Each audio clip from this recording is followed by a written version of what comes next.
Yang aku mau tanyakan adalah, ini mungkin sebuah dilematik ya. Biar bagaimanapun memang istri harus tetap patuh kepada suami. Tapi yang saya tanyakan adalah satu, suami yang tukang bohong. Bohong aja kerjaannya. Dua, suami yang temperamental. Dengan kata-kata yang penuh hujatan yang kotor, fitnah, dan lain sebagainya. Kita tidak melakukan apa-apa, tapi kita difitnah gitu. Dengan menurut pandangannya sendiri. Kemudian ketiga adalah suami yang tidak adil. Apakah itu pantas juga dipatuhi atau ini Tidak adil kepada siapa, Bu? tidak adil kepada istrinya gitu.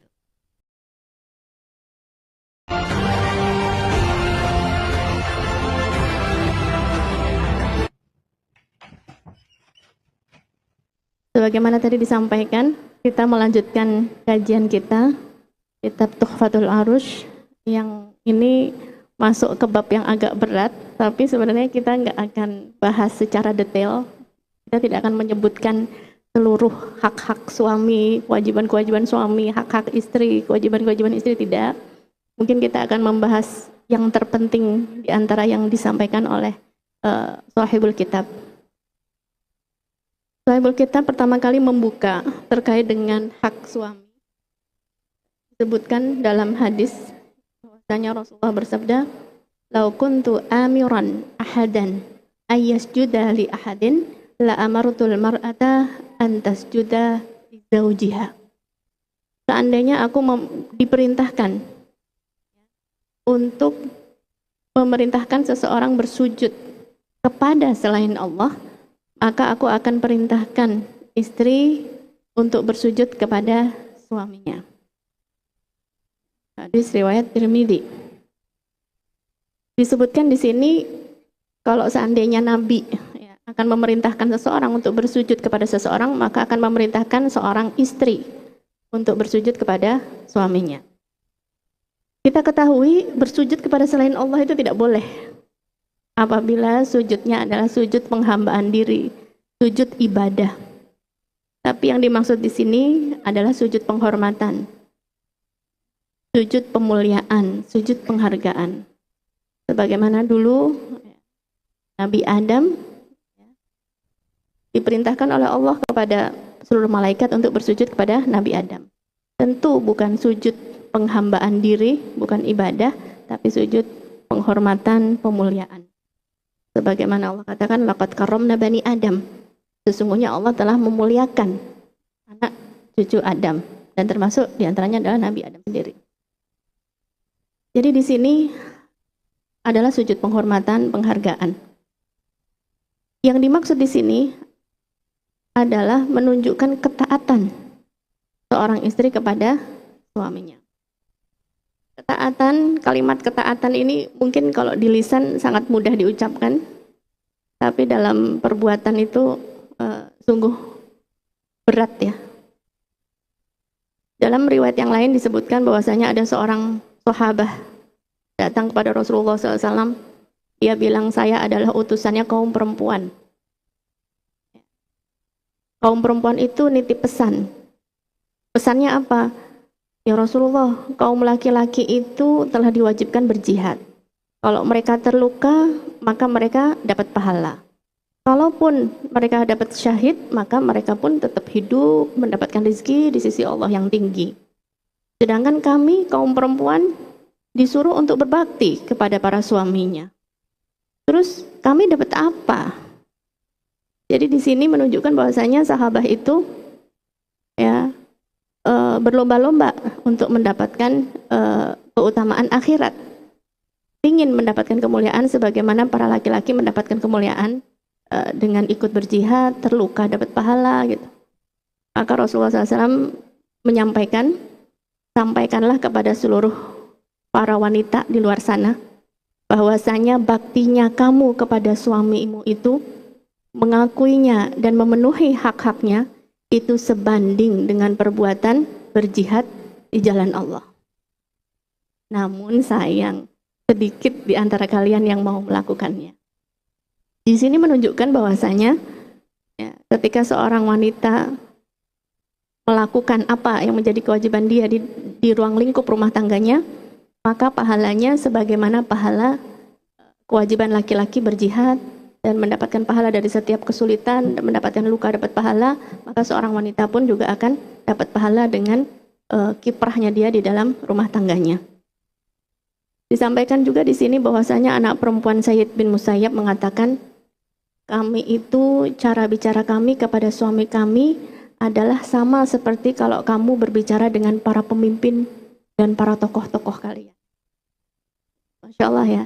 Jadi bicara yang penuh dengan tutur kata yang sopan, penghormatan kepada suaminya. Tentu di zaman yang medsos saat ini ya, seperti banyak hal yang harus diluruskan. Bahwasanya meskipun hubungan adalah hubungan suami istri, hubungan yang sangat dekat, kata Allah dalam Al-Quran, bahkan dikiaskan dengan pakaian. Hunna libasul lakum. Kamu adalah pakaian bagi mereka, kan berarti sangat dekat ya antara suami dan istri.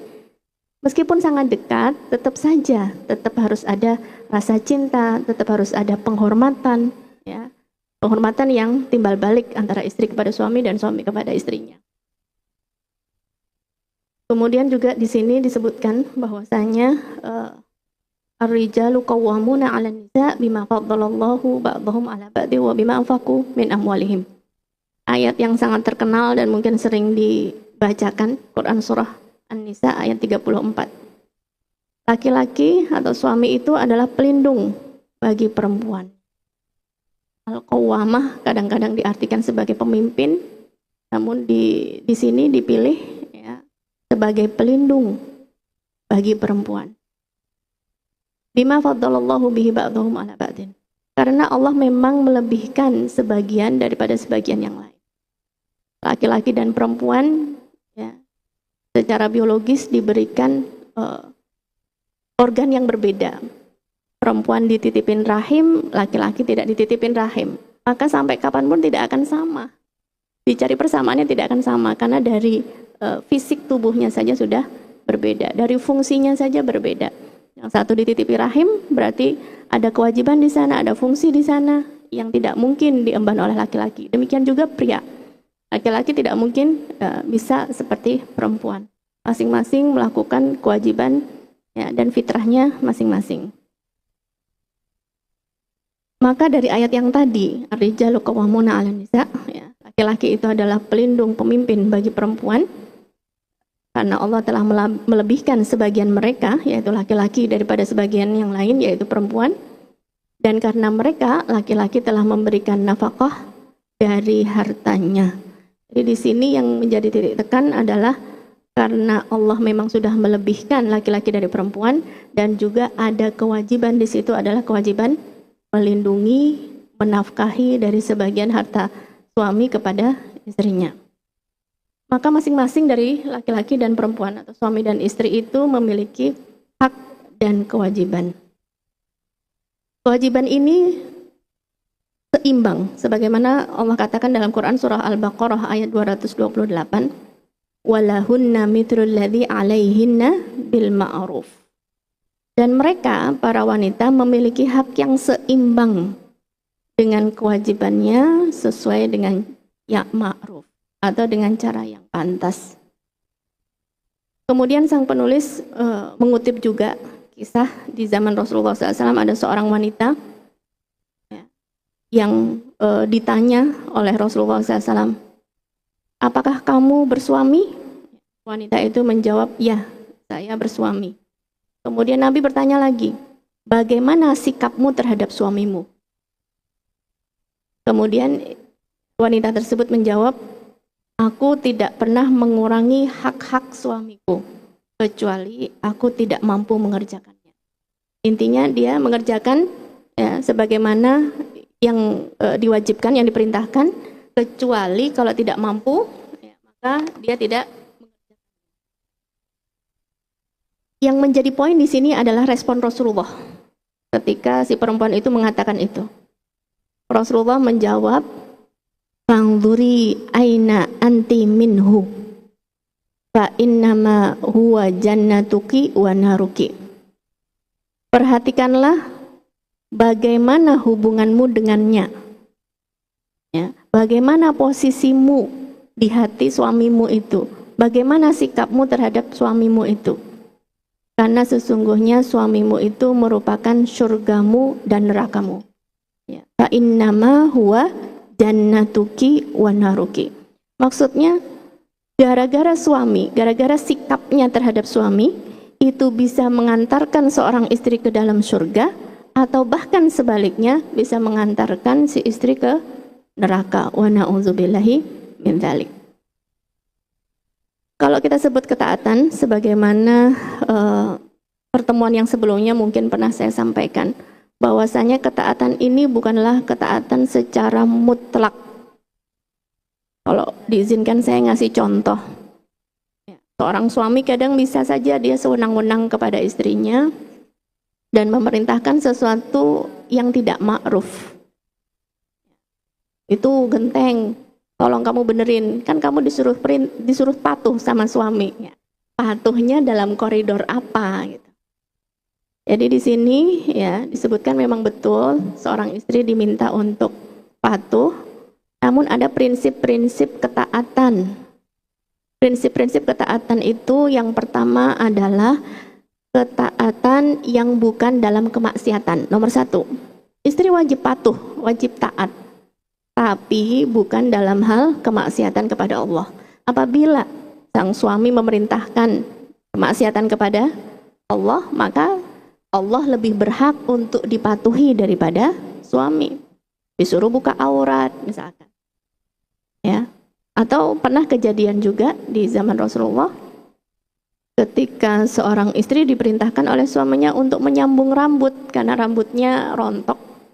Disuruh pakai ya wig atau menyambung rambutnya, maka itu tidak diperkenankan sebagaimana sorehnya dalil bahwasanya kita diperintahkan untuk menyambung rambut, dilarang untuk menyambung rambut. Jadi yang pertama adalah patuh yang tidak dalam kemaksiatan. Koridor yang kedua adalah kepatuhan yang sesuai dengan kemampuan. Patuh di luar kemampuan mau gimana lagi gitu. Kalau seandainya di luar kesanggupan, di luar kemampuan, itu di luar kepatuhan juga. Jadi sesuai dengan kemampuan sang istri. Maka perlu di sini mengedepankan saling tolong-menolong. Jadi sang suami bisa menolong istrinya dalam langkah sang istri melaksanakan apa yang diminta oleh suaminya. Kemudian yang ketiga, kepatuhan yang disertai dengan penghormatan. Seringkali di sini sifat egois dari laki-laki dan perempuan ya, atau suami dan istri yang sekedar menuntut gitu ya. Sang istri menuntut haknya, kemudian sang suami juga menuntut haknya, nggak nyambung. Padahal kepatuhan yang diminta di sini adalah kepatuhan yang disertai dengan penghormatan. Bisa saja seorang istri ikut apa yang diperintahkan oleh suami. Suami merintahkan A atau memerintahkan B, maka si istri patuh. Tapi kepatuhan istri itu dari dalam hati enggak? Lahir dari dalam hati untuk patuh, untuk rela, untuk mengikuti atau tidak? Jadi maka di sini yang diharapkan adalah kepatuhan yang disertai dengan penghormatan. Ya, tentu seseorang tidak akan mungkin patuh apabila tidak dibangun kedekatan dari suami kepada istri, tidak dibangun rasa cinta dari suami kepada istri. Ya, jadi kepatuhan di sini yang diharapkan adalah disertai dengan penghormatan dan respon yang baik. Yang berikutnya adalah kepatuhan ya, dengan saling memberikan cinta dan kasih sayang. Memang patuhnya itu lahir dari cinta dan kasih sayang, bukan keterpaksaan. Kemudian yang kelima adalah ketaatan yang disertai dengan musyawarah. Jadi kepatuhan istri itu bukan berarti ketika diperintahkan A, tidak boleh sang istri itu memberikan masukan kepada suaminya. Mungkin lebih baik B, mungkin ada opsi C. Jadi kepatuhan yang juga disertai dengan musyawarah. Kemudian yang keenam adalah ketaatan yang saling menasehati, rela berkorban dan juga demi kebaikan keluarga. Itu kurang lebih koridor kepatuhan. Sebagai closing statement, saya akan menyebutkan di sini beberapa nasihat karena ini judulnya hak dan kewajiban suami. Ini nasihatnya lebih kepada para istri ini. Termasuk yang ngomong sendiri nih, harus dinasihatin sendiri. Yang pertama, sampingkanlah ego. Ego itu biasanya awalnya cuman kecil, tapi kalau dipupuk terus, banyak juga orang yang akhirnya berpisah karena hal-hal yang sepele yang ditumpuk, yang jadi masalah. Kemudian yang kedua adalah sikap menghormati. Sikap sopan gitu ya. Meskipun dia sudah 24 jam sama kita dan udah tahunan sama kita, puluhan tahun bahkan sama kita, tetap harus ada rasa hormat, harus ada saling menyayangi, harus ada sopan santun tutur kata yang tetap dijaga meskipun itu kepada orang dekat kita. Kemudian yang ketiga yang sering terjadi masalah adalah ketika baik suami ataupun istri kurang memberikan hormat kepada keluarga istri atau keluarga suami. Jadi anggaplah mertuamu itu seperti orang tuamu, bukan orang lain.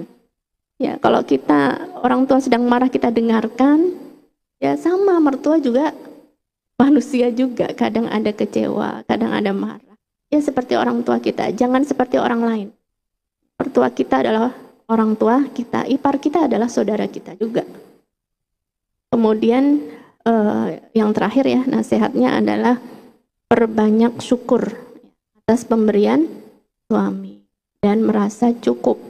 Ya, itu yang menyebabkan kita berterima kasih kepada suami kita dan juga jangan banding-bandingkan dengan orang lain. Gak akan terbandingkan. Pasti ada lebihnya, pasti ada kurangnya. Ketika kita merasa cukup, ketika kita bersyukur dengan pemberian suami, mudah-mudahan ini justru jalan kita untuk menuju surganya Allah.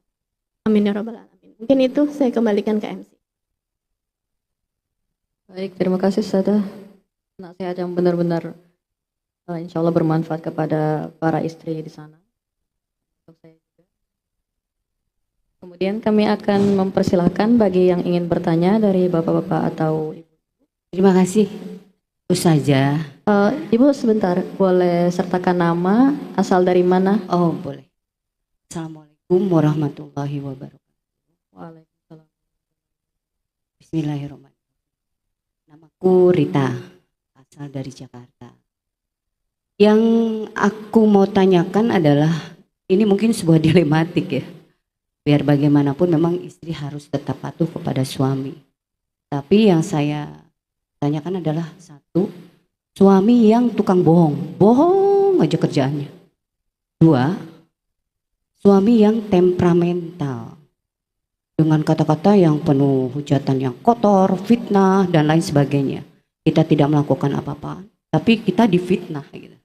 Dengan menurut pandangannya sendiri. Kemudian ketiga adalah suami yang tidak adil. Apakah itu pantas juga dipatuhi atau ini Tidak adil kepada siapa, Bu? tidak adil kepada istrinya gitu. Dia hanya mementingkan dirinya sendiri, kemudian dia menganggap bahwa apapun yang dia sudah sediakan fasilitas di rumah dan lain sebagainya adalah suatu bentuk tanda bahwa dia udah nyenengin istrinya. Gitu. Jadi yang aku pertanyakan itu. Kemudian ini juga ada satu pertanyaan yang akhirnya arahnya ke sana ya. Karena ini antara naluri dan rasio saya berperang terus nih. Karena takut dosa juga menghadap kepada Yang Maha Kuasa, dosa kepada suami ya. Karena kebetulan saya juga salah satu istri yang bisa beradu argumen dengan suami yang tidak mau mengalah. Karena itu faktornya. Kemudian saya berpandangan bahwa apakah dibenarkan ketika dalam sebuah rumah tangga ada sebuah permainan yang dinamakan permainan dunia. Sang istri tidak bisa mengikuti karena faktor pendidikan dari orang tua. Kemudian akhirnya suami menjadi berang, kemudian mengusirnya, lalu menganggapnya tidak berguna. Itu saja. Assalamualaikum warahmatullahi wabarakatuh.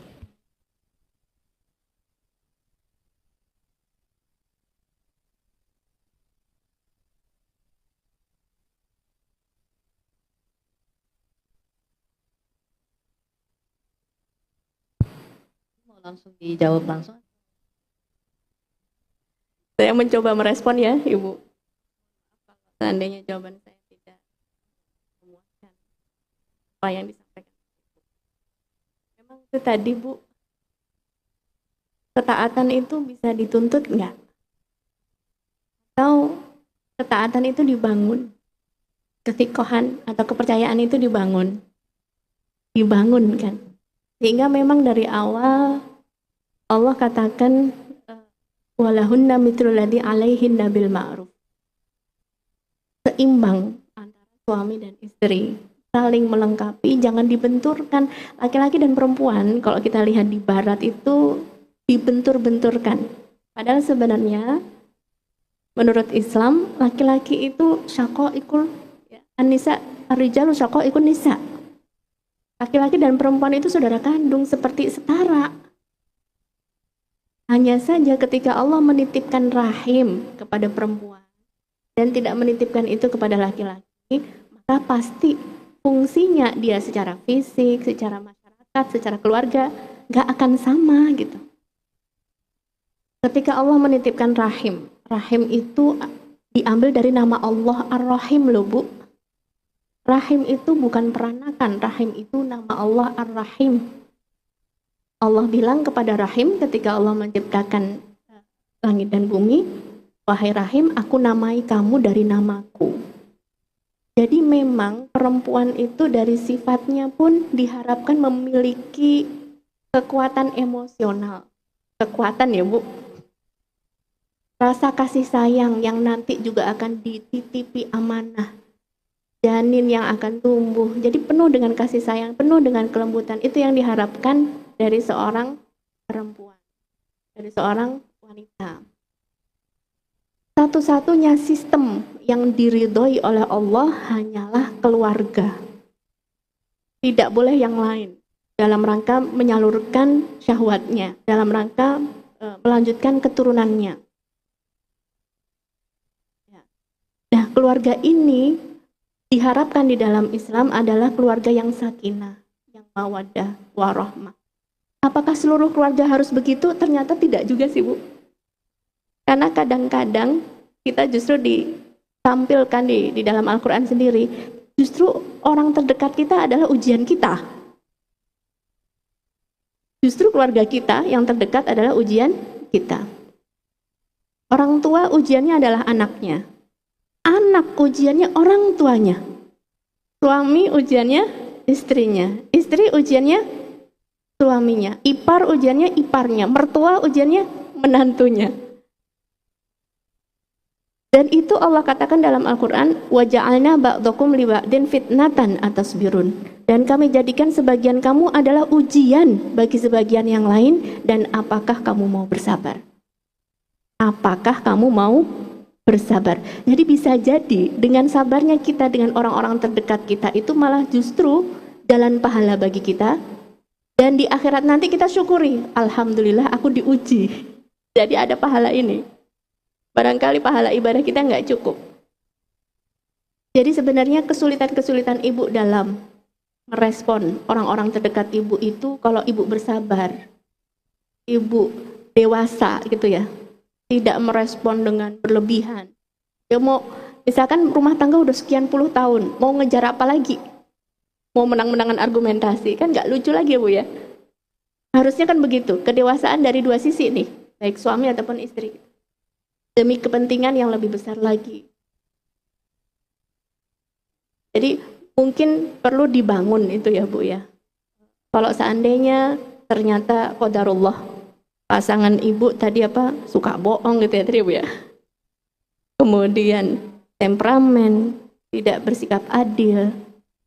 Apakah itu menghilangkan kewajiban seorang istri untuk patuh? Tidak.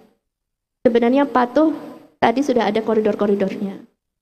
Dan kalau yang ulama sepakati dan yang ditekankan adalah terutama patuhnya ketika seorang istri dipanggil ke kamar. Itu perkara yang penting bagi seorang suami, dan jangan seorang istri menganggap remeh hal itu. Itu perkara yang penting. Itu perkara yang penting bagi laki-laki. Mungkin kalau udah puluhan tahun Saya temukan ibu-ibu yang sudah tua merasa us tuwek gitu. Udah tua mau ngapain lagi? Jangan, Bu. Itu kewajiban Ibu. Jangan. Tetap harus ikut, harus patuh. Itu yang terutama. Tapi hal-hal yang lain, perintah-perintah yang lain yang ma'ruf, suruh ngambilin air atau bikinin teh, itu ma'ruf nggak? Ma'ruf gitu kan. Sehingga yang seperti itu patuh.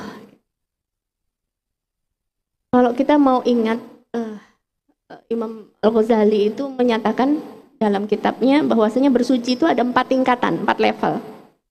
Bersuci paling bawah itu toharoh biasa. Bersuci di atas itu adalah mensucikan diri dari akhlak yang buruk. Itu level 2. Level 3-nya bersuci dari akhlak batin.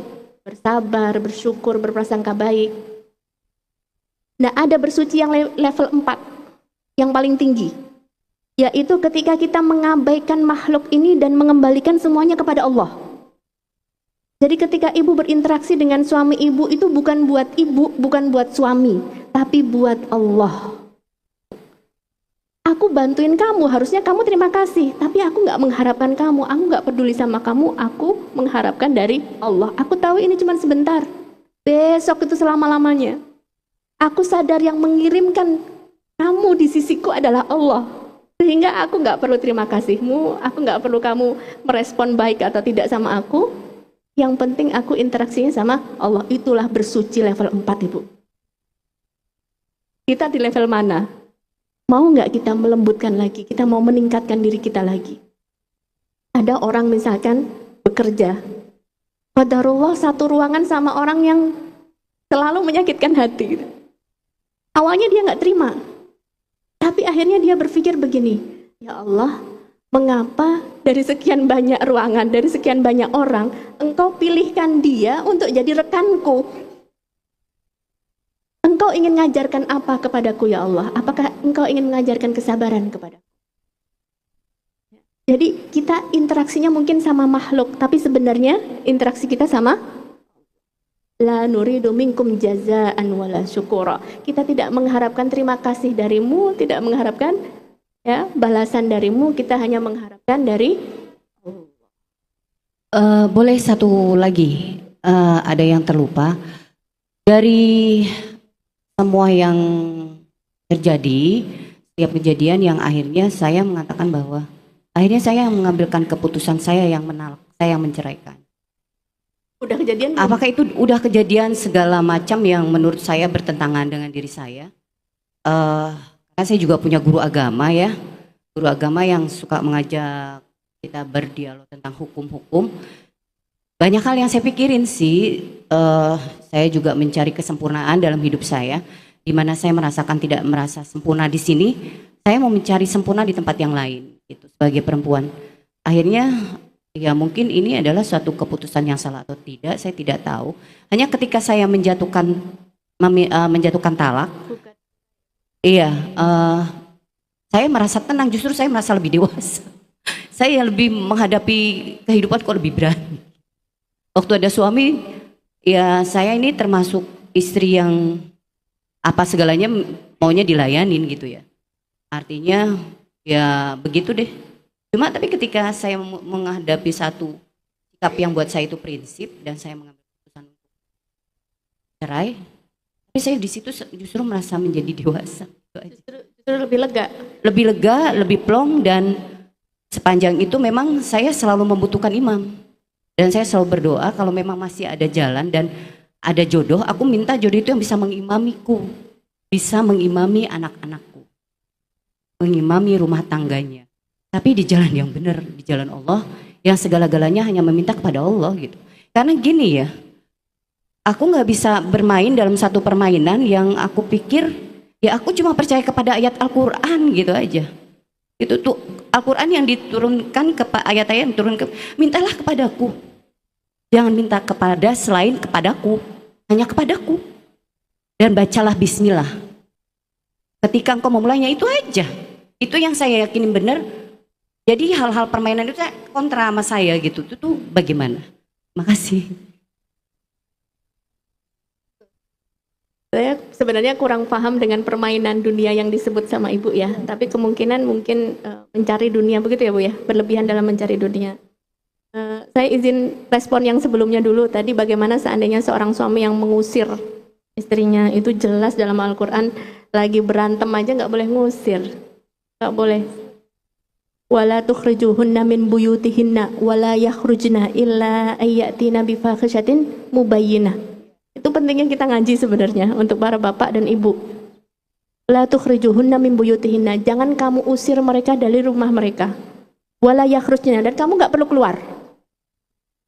Illa ayatina bifahishatin mubayyinah, kecuali melakukan sebuah fahisyah yang nyata, kejahatan yang nyata, maka itu nggak apa-apa.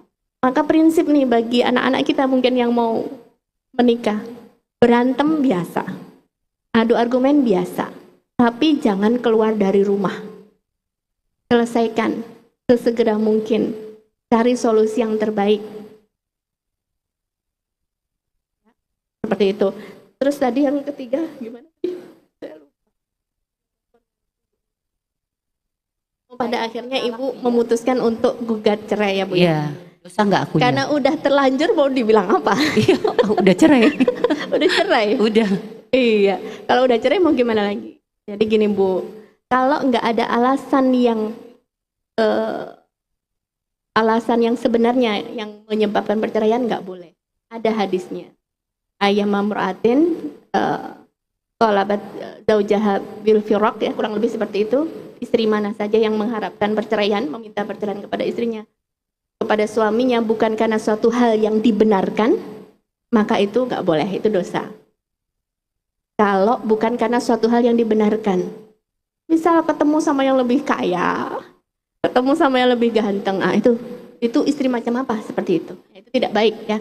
Tapi kalau seandainya permasalahannya misalkan KDRT, misalkan tadi kekerasan fisik ataupun hal-hal yang lainnya, atau non fisik, ya makruf gitu ya. Kalau seandainya meskipun itu adalah solusi terakhir, kita berharap solusi awal itu apa? Nasihat, datang ke ustadz, sama-sama memperbaiki diri dan seterusnya.